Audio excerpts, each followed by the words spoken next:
మంచిగా చెప్తున్నా, మంచిగా అడుగుతున్నా, ఎట్లా నేను అడగవచ్చా? క్రాంతిభాయ్, ఒకటి మీరు ఎట్లా పడితే అట్లా అంటే నేను మీ పాత ఇంటర్వ్యూలు చూసిన. ఏం చేస్తారు? లిమిట్ దాటితే ఏం చేస్తారు? ఉన్నాయే అడుగుతా, నేనైతే క్లియర్గా చెప్తా ఉన్నా.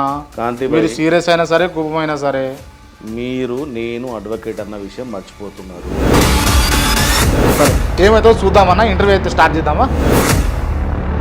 మీరు రాజకీయ నాయకుల వెనకాల ఉండి చక్రాలు తిప్పుతారు ఎన్నికల టైంలో అని చెప్పేసి నవ్వకండనా?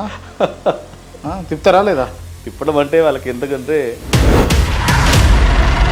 అందరూ ఎవరికి పడితే వాళ్ళకి ఉత్తమ్ ఠాకూర్ చేయడు. ఉత్తమ్ బాయ్ బీఆర్ఎస్ పార్టీయా బిలాంగ్స్ టు, లేకపోతే కాంగ్రెస్ పార్టీయా, లేకపోతే బీజేపీయా అంటే ఏం చెప్తాడు? క్రాంతిభాయ్, నేను చెప్పేది ఒకటే, ఉత్తమ్ ఠాకూర్ బిలాంగ్స్ టు మైనంపల్లి హనుమంతన్న పార్టీ.